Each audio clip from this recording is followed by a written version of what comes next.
Isang mapagpalang araw na naman po mga ka-under chassis. Ang ating unit ngayon is a Vios Gen 2. Under chassis repair po tayo mga ka-under chassis. So ito, tinest drive ko kanina. Konting bante ko pa lang talagang tutunog na, kakalampag na po siya. So ito po ang dahilan mga ka-under chassis. Ang kanya pong tie rod, rock end, stabilizer, talagang mga basag na po. At ang kanyang suspension bushing, so yan ay pinalitan natin lahat. Shock absorber, nagpalit po tayo ng bago. Brand po na ginamit namin dyan is KYB. KYB baka naman.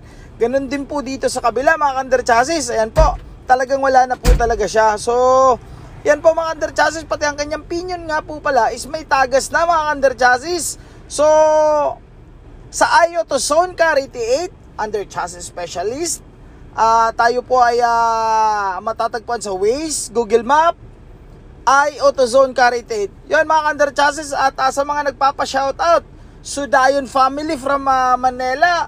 At lagi daw po sila nakasubaybay sa ating mga video. Maraming salamat po Sudayon family. At kila Elan, maraming salamat po. At kay Asyong Batumbakal,